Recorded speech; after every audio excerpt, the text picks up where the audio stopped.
Good morning, everyone, and welcome to this meeting of the Lockerbie and Lochmaben Common Good Subcommittee. This meeting is being live streamed and recorded and will be made available for viewing through the Council's website. Remote participants, please follow the good practice guidance, which includes muting microphones and switching off your video when you are not addressing the meeting. Write and speak in the Teams chat function when you want to contribute. If you are in the hall, you can do this on your iPhone or iPad or by raising your hand. Please don't repeat contributions already made by other members. No material should be posted in the chat function if it is intended as part of the discussion. The usual standing orders apply, including that any votes will be undertaken by roll call. If any member has to leave the meeting, please either leave the Teams meeting for that period of time or write leave in the Teams chat function and then join when you rejoin the meeting, so we can keep a track on whether this meeting is quorate. All members should speak clearly, taking their time and speaking directly into the microphone when making contributions. When referring to reports, please provide reference to the relevant page and paragraph to allow everyone to follow.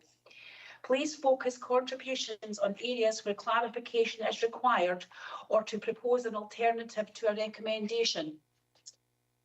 Scott, can you please provide the sederant, including who is participating remotely, and any apologies, please?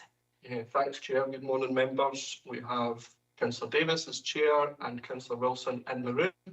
And we also have Councillors McGregor and Thompson online.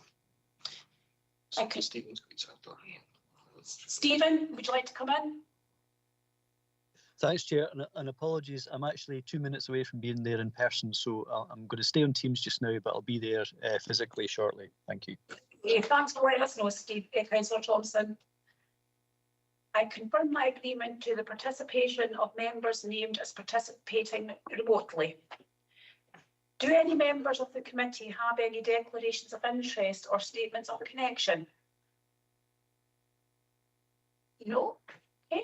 So, minute of previous meeting of the 6th of February 24. This minute is for noting. Is everyone happy to note? That's great. Thank you. So agenda item number 4 is community asset transfer, former caravan park, Glasgow Road, Lockerbie.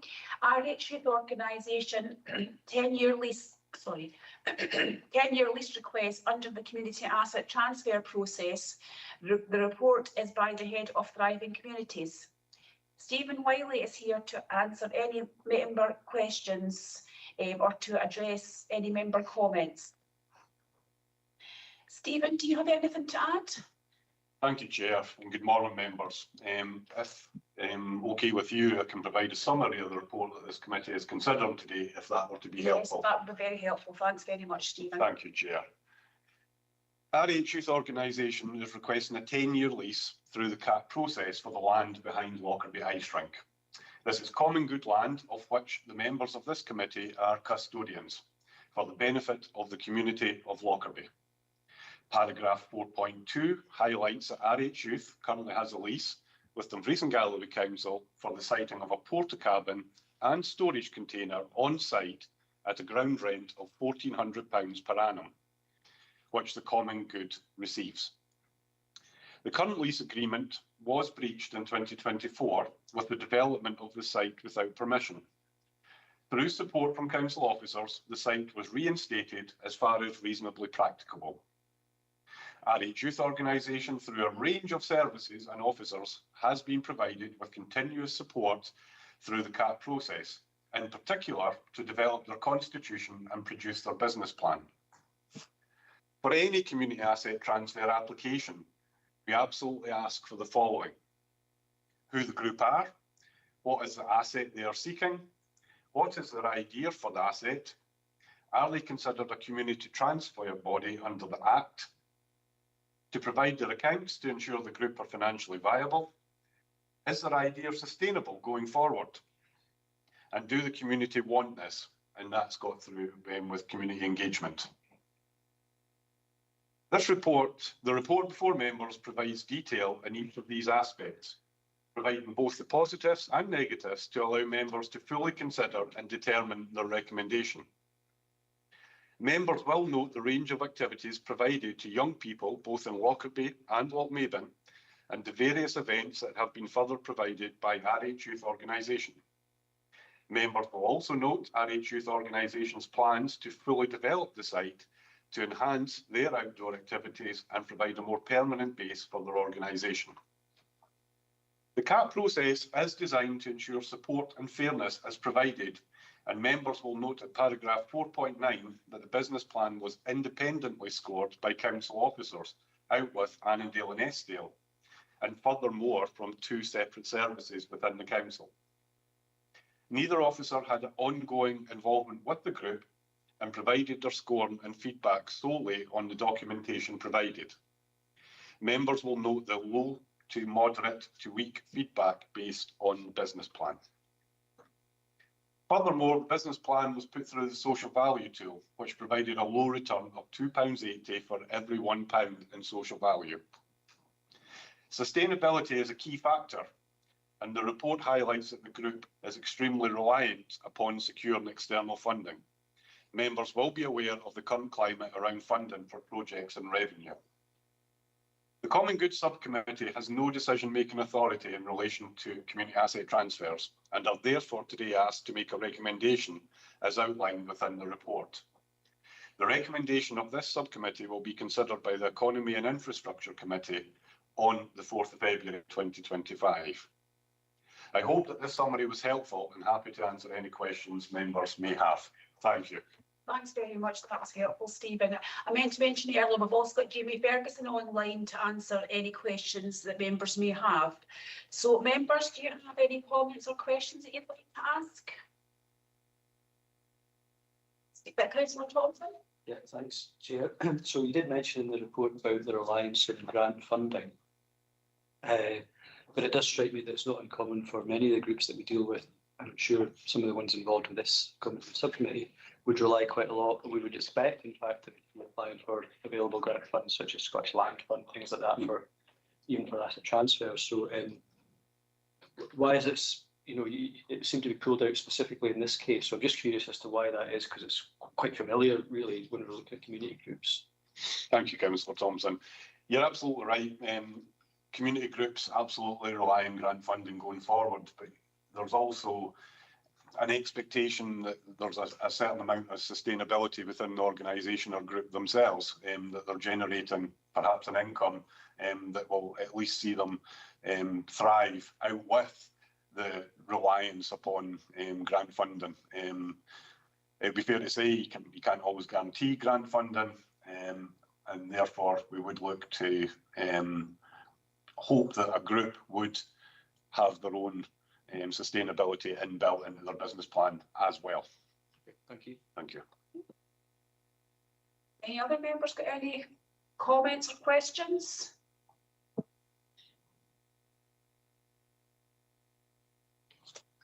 Gail, would you like to come in?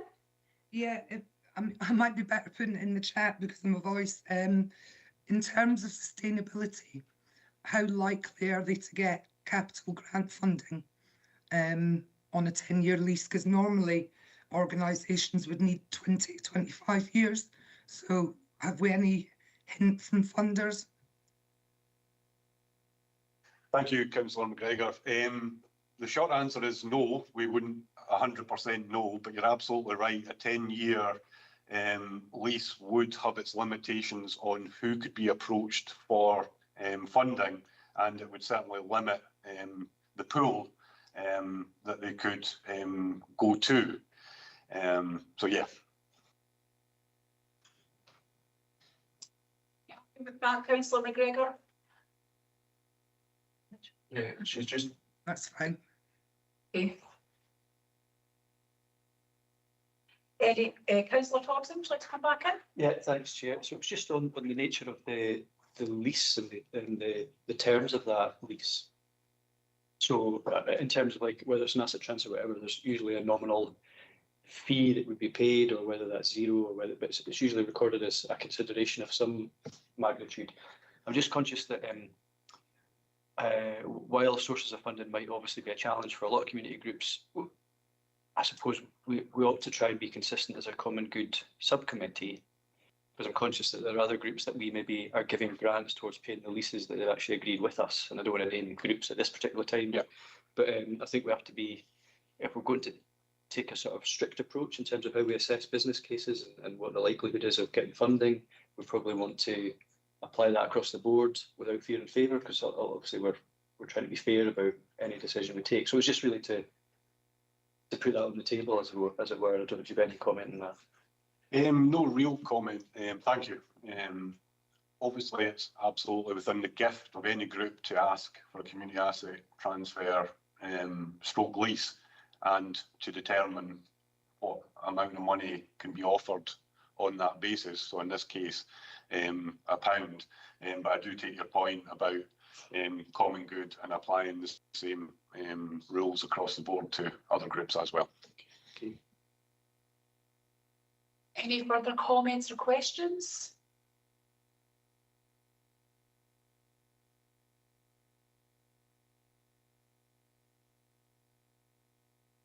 Councillor Thompson? Yeah, please no, go it's just, I mean, and can I just say, you can imagine the flurry of emails and sort of noise informally behind the scenes when it comes to the meeting. There's very few questions, but anyway, it was just one in terms of, will we come on to the fact that your business case aside, etc., are we satisfied that the group putting forward the proposal has got every sort of, I suppose, certificate of liability and assurance around them, so they constitute a proper community transfer body, and their documents are up to date? Thank you. Thank you, Councillor Thompson.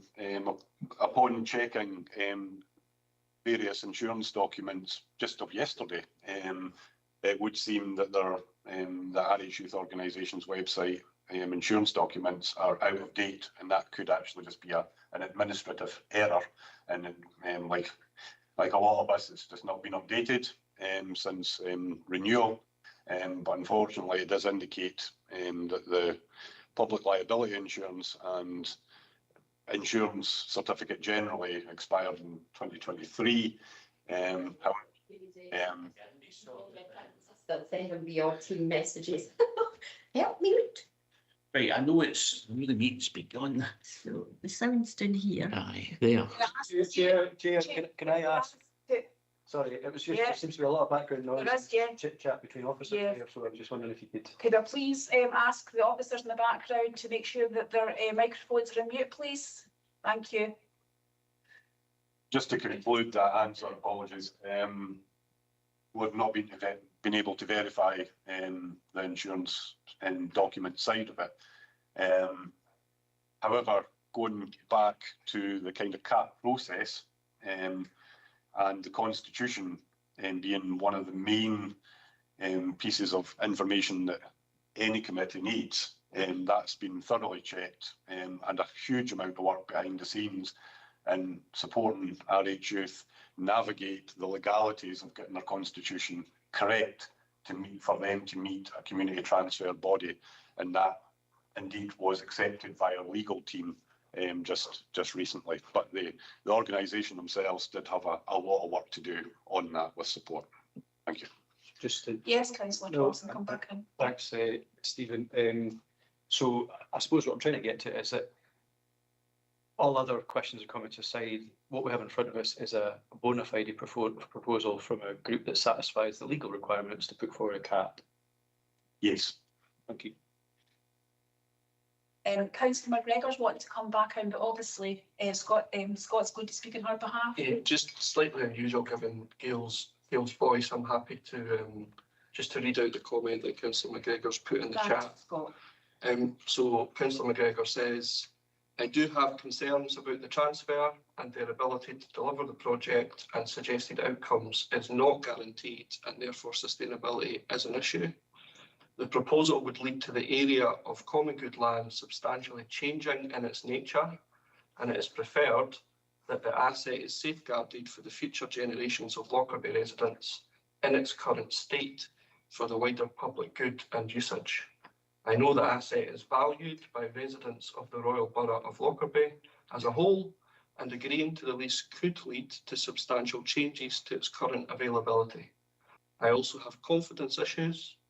Breaches of the current lease do not engender confidence that public access will be maintained should the cap be agreed. That's a comment from Councillor McGregor. Okay, thanks for that. Would you like to add? No. At all? No. Okay, thanks very much for your comment, Councillor McGregor. Has any members got any further questions? Just Chair. Yeah, okay, fine. Okay. Councillor Thompson, come in, yeah. So are we now? So I'm just taking on board what Councillor McGregor's put in there, which seems Yeah. to be getting towards a kind of a, you know, what we could take as a decision, and why. So are we at that? Are we at the deliberation stage now? And can we come in with those sorts of comments? Is that? Yeah, it's kind of looking like it's got. Sorry. Sorry, there's just Sorry. one further comment from Councillor McGregor. I should add. Yeah, if you want to get out, Scott. Yeah, certainly. Councillor McGregor says, I feel they do good work in the community, but I'm not sure they require the land to continue doing what they're doing.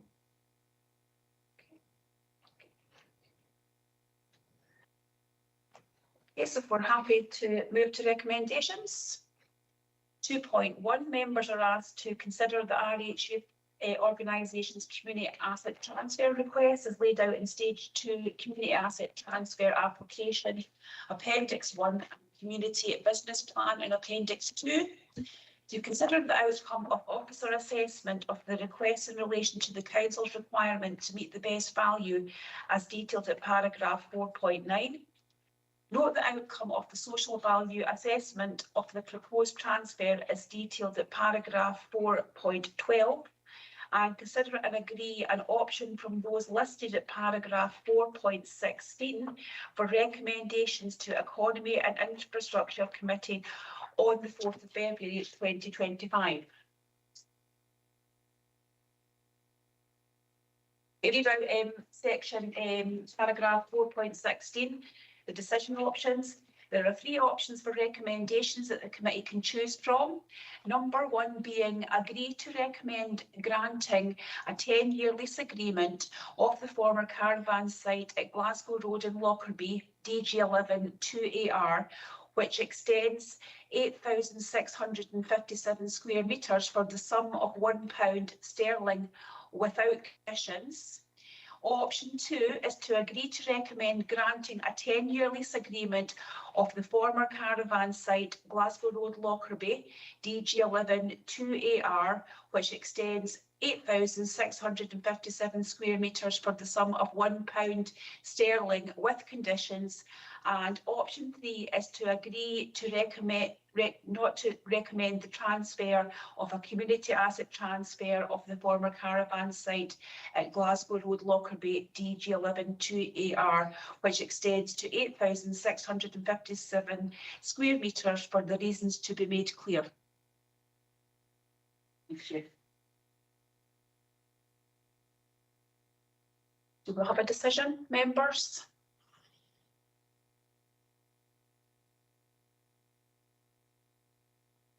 I've got lots of thoughts, but I'd really love to hear from other elected members because I feel, you know, I could ask questions all day about this, but I mean, you know, I wouldn't want to hog it. So I'm sure everybody around the table's got a view. So, but what I would say is, certainly at this point, I'd be interested in some of the options I mentioned, conditions. And I'm just wondering, first of all, the test for an asset transfer as opposed to the test for just a lease will be slightly different, and any entitled community body can put forward a proposal. But at the moment, we actually receive an income for this, and then the proposal on the table is that we wouldn't receive an income for this. So that's a materiality. And then I'm conscious as well that it's currently a public open space, which, you know, has a degree of community usage throughout the year for various different purposes, etc. And I'm just wondering, at what point would conditions become so unfeasible that actually you'd be as well just maintaining a lease rather than a community asset transfer, just in practical terms. So it's just, you know, it's just to chuck that out there, but I wouldn't want members of the public to think that I was the only one with an opinion other than Gail's formal words. Because I mean, as Councillor McGregor has highlighted, I mean, they would still be able to operate just having the lease rather than the transfer, wouldn't they? Doing what they're doing at the moment. Yeah. Yeah, without the cat transfer going through. Yes. Yeah. So, but I think in terms of process, what it looks like today, Chair, would be options on the table, but would we have to, if we were to explore that sort of idea, would we have to basically not agree on asset transfer and then negotiate a lease type of thing? Yeah. Or it says there's a 10-year lease on the table, but that means no income. So, so I'm just sort of, Yeah. so on process, could I just get that clarification, please, through yourself, Scott, presumably, or I think, or is it Stephen? Yeah. Okay. So, So, thank you. I think what the question's asking is what would happen if it was a refusal for a 10-year lease through the CAT process today? And just for clarity, there are two separate processes that a community group can go through to get a lease. It can ask, as it has done here, for a 10-year lease through the CAT process, and then that's a whole different process. And of course, it can negotiate with our property and estates team to get a lease on the terms negotiated within that process. So as is within the report, RH Youth Organisation currently have a lease. They were granted a 3-year lease. That's due to expire from memory mid next year. If this committee refused the lease through the CAT process, there is the option for the group to go back to property and estates and to negotiate a lease agreement on that basis, with an expectation that property and estates would bring that back to the Common Good subcommittee for members' consideration as well, especially if there's any, what's the word I'm looking for? Terms. Any terms that need to be thought through as well. I hope that answers your question, Councillor Thompson. Thank you. and could I ask that obviously if we didn't agree to go with the the CAT transfer, the lease that way, and to arrange, like another lease, as like it's going at the moment, but obviously if the transfer didn't go through, would that be, like, say, for a period of 3 years again, or would that just be for a negotiation? It would absolutely be for negotiation between the group and property and estates, and again with the expectation that that comes before this committee. Yes. For consideration, and especially in terms of length of time. Councillor Thompson made reference to the income received, which is currently £1,400 for the porta cabin and storage container on site. So all of them things would need to be contained within a report to give members that full view. Jamie Ferguson would like to come in. Jamie, do you want to come in? Yeah, thanks, Chair. I think there was a second part, if I heard it rightly, to Councillor Thompson's question, which was about process. And I think the process is that before consideration of any lease by property and estates, any continuation of lease, what's in front of members at the moment is a decision around the community asset transfer request. So just in terms of process, it's probably self-obvious, but the CAT would need to be decided, independently and first before, the group was, before there were considerations about lease. So just in terms of that process for what this committee's asked to do, it is that decision on the CAT. And of course, members, it is at members' discretion, the Common Good's discretion, but the kind of proviso is that the reasons, if there were refusal of that CAT, were just clearly stated. Those reasons could be, and I think there've already been hints of that alluded to. It might be in terms of the consideration of the wider benefits to the community. Thanks, Chair. Thanks for that, Jamie. Is any members got any other questions or comments? Councillor Wilson, have you got anything you'd like to add or ask? I do have concerns that, given my first issues with their current lease, because it did reach a number of terms over lease, which did lead to complaints from the community of concerns about that. Should we agree to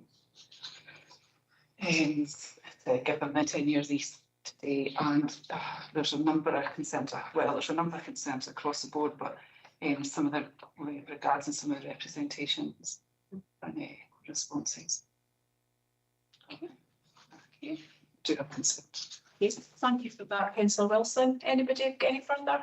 Councillor Thompson? Yeah. At the back end? Loads, but, okay, so no, thanks for that. So I suppose I'll go back to Jamie because he did sort of touch on it there, if that's okay through yourself, Chair. Yes. Because I think, so we've established that what we're looking at is the group has met all the tests we're putting forward in asset transfer. So our opinions, in a way, I'm sort of wary about capturing that as a reason for doing anything other than it's sort of background context and knowledge, and we're aware of things that sort of go on in the community, which is good. But I just feel that could end up being, well, if that was a reason for not agreeing on asset transfer, would it not be the same reason for not agreeing on a future lease for 10 years? You know, so there is a consistency issue about that. So rather than going down that direction, I'd rather look at the materiality of what would be a sufficient reason for not agreeing on asset transfer. So, and so far what I'm thinking of is the things that I'm thinking about are the materiality of what we currently receive as an income for the common good, which is obviously relevant to us, which I think is, of significance because that benefits other groups in Lockerbie. There's the concern that the conflict of usage or the burdens of conditions that might be on any asset transfer agreed might be such that it wouldn't in effect be pure asset transfer because there's already community use that's established that might be in conflict, that might be a conflict if we were to agree in full. So I think, so I'm just trying to think of, in practical terms, in measurable practical terms, these might be things that are material enough to say it might not be best to agree the proposal in front of us because that area of open space has a value to the community already, irrespective of this particular lease or arrangement. And there's the money side as well. So I think that's what I'm thinking about in terms of, would they be sufficient reasons or reasonable reasons even, and I'll ask you yourself, Chair, because I really don't want to get down into, because I know they've been supported by officers and we've had issues about the lease and adhering to that, but that seems to have been resolved, at least that's what Stephen was saying earlier. So everybody's allowed to make mistakes. If they're correct, that's great. And at the end of the day, we're looking forward, not back. So it does inform us where we are now and our feelings about it. But in terms of making a decision, I'd rather be on fair and transparent ground. So would those reasons that I've mentioned, Jamie, be the sorts of reasons that you would expect to have if you were considering why to or not to go forward with an asset transfer? Sorry for being so verbose, but I'm trying to capture the sort of ideas. Absolutely fine. Jamie, do you want to come in to answer Stephen's questions? No, yes, the question is clear as a bell, Councillor Thompson, completely understand it. It's members are faced in community asset transfer with a balancing act in terms of benefits to the wider community. The legislation on community asset transfer states that the default position is that public bodies will agree a community asset transfer. I think we're aware of that because most councillors have been through 50 of them to date. So we know that is the position. However, the other proviso is unless there is reason not to do so. And that's the balancing act. It's where what councillors are doing in terms of land and buildings is trying to maximise their potential in terms of the benefits to the wider community. There have been refusals in the past from this council. It doesn't happen very often. Councillors are usually pro the community asset transfer. It just so happens. However, there have been in the past, and those reasons have been the balance between the benefits to the wider community and the activities that the group is proposing in its business plan. So there is that balancing act. Were councillors to hold the view corporately, among this common good, if that were the consensus, that there were clear reason that being it seems to be stated that the benefits to the wider community, there was detriment to that, significant detriment to that, and that were the clearly stated reason. There may be other reasons there too. That the other one I'm hearing is that the number of conditions set would be so burdensome that it would actually be to the deficit of the transfer. These are legitimate reasons, in my view, in my experience, for members to reject an application. Hope that helps, Councillor Thompson. Yeah, no, thanks for yourself, Chair. Very helpful, Jamie. It's just to get a steer on trying to do things properly, really, and record a reasons for decisions if we. And at the end of the day, we're making a recommendation, not a decision in that sense. But yeah, thanks, Chair. Any further questions? Gail was typing a message, but no. Okay. Chair, could I be so bold as to ask you if you have a view or any thoughts on it? Well, I did have concerns over the insurance was a big concern of mine. I mean, obviously as Miss Stevens said, it could be an oversight, but that would also be an issue for me. And that was something that could get looked at, you know, if maybe it's not been put on the website, but updated, but it just seems to be very out of date with this being in at 25. That was quite a great concern when I heard about there being no insurance yesterday. Yeah. Thank you. Okay. We've got a comment from Gail. Or Gail's, Scott's going to read out a comment on behalf of Gail. Thank you. Thanks. So Councillor McGregor says, and I'll read it out. As I say, I have concerns around sustainability and grants that may be available on a 10-year lease.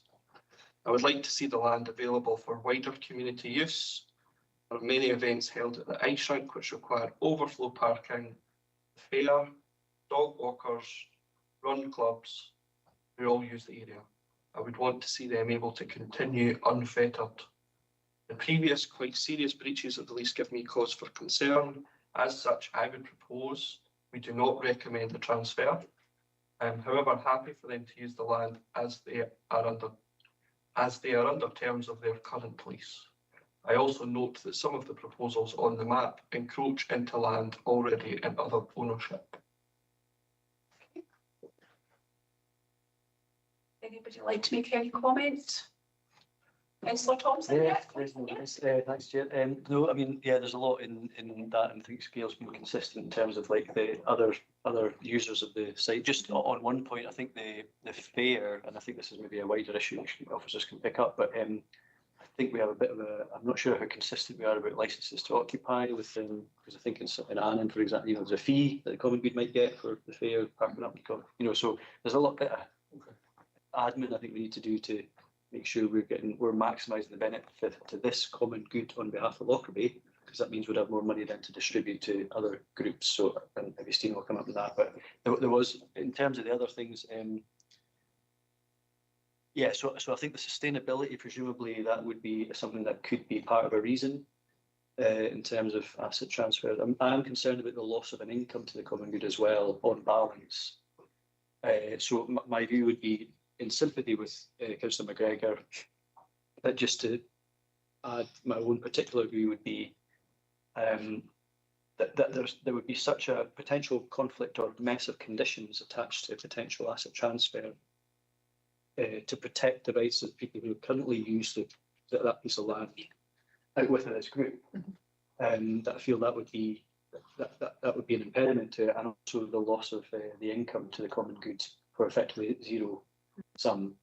And I don't want to get into the character of the group, because I think we've already heard that they meet the standards required legally. So, but material, I think they'd be concerns from me, and I think sustainability is a good point as well, because the business case doesn't say, as Stephen said, independent sources of income. It's actually focused the weighting too heavily on sort of grant funding, which is not secure or guaranteed. So I think if that's helpful, that's yeah. And of course, I would, you know, it's clear that, and I've met with the group, and I think they are doing quite a lot of community projects and have got good uptake, and certainly have a range and diversity. So it's about finding a way forward after this. But I think for today, I would recommend that it wouldn't be in the best interest of the common good to go forward on assets transfer on this basis because of the material loss and the complexity of the conditions that are involved in terms of public access. But I would hope officers would pick up, as Gail sort of said, sorry, Councillor McGregor, just in terms of furthering a lease, because it's clearly a benefit as well. Thank you.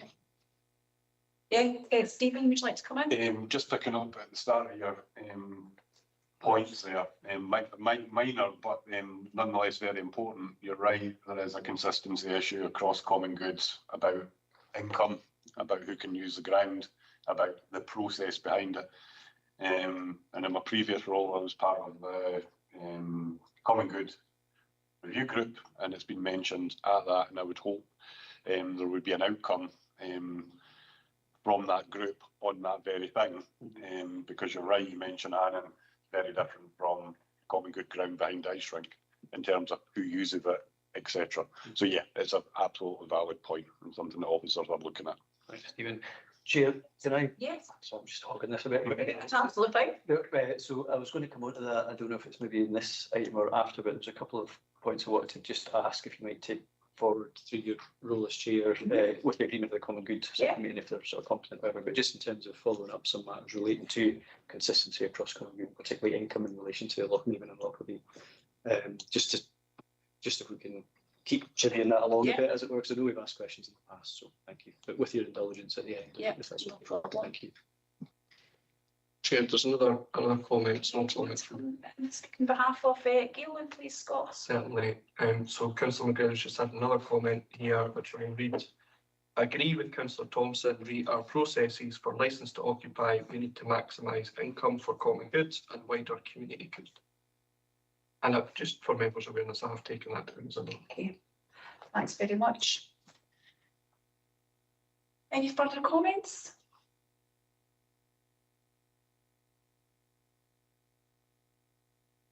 Chair, if it's helpful, I think just to try and summarise. Summary, yeah. I think members seem to be in agreement to recommend option 3, which we agreed to recommend not to transfer for the reasons that have been stated throughout the debate. Members agreeable to go with option 3? Yeah, and will we get a kind of obviously a bit clarity, because this is going to come to a deciding committee. And it'd be helpful if we've got clear and if we meet the test of robustness that Jamie alluded to earlier, and I think they're all reasonably material. So if it's all captured, that'd be really helpful, just so it's clear why we're taking the decision. Yeah, absolutely. Thank you. Jamie, you want to come back in?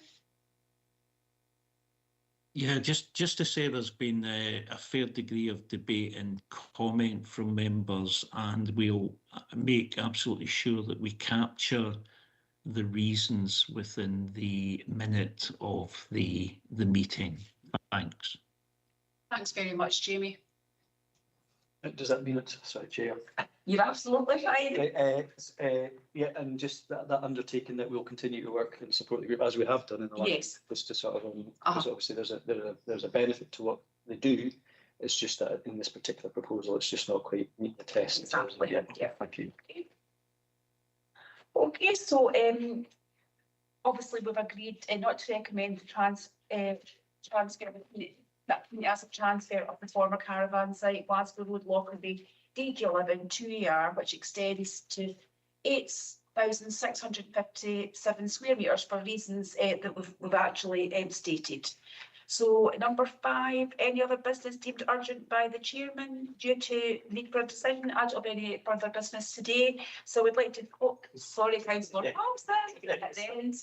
Yeah, so all it was, and it's not urgent in that sort of emergency sense, but it was more just in, so I think obviously I think Scott's picked up the point as Stephen had alluded to as well, just about how we're maximising income. So I think that consistency about licence to occupy, because the thing is with that piece of land is a lot of people use it, and this is part of the public usage of it. Sort of it's taken for granted as a space that gets used for loads of different things, and that includes stuff that actually should be, as they do in Arnhem. I think they charge a fee for the fair to occupy, and it goes to the common good. So why can't we do that? Or why haven't we? You know, there's a whole mile within the council.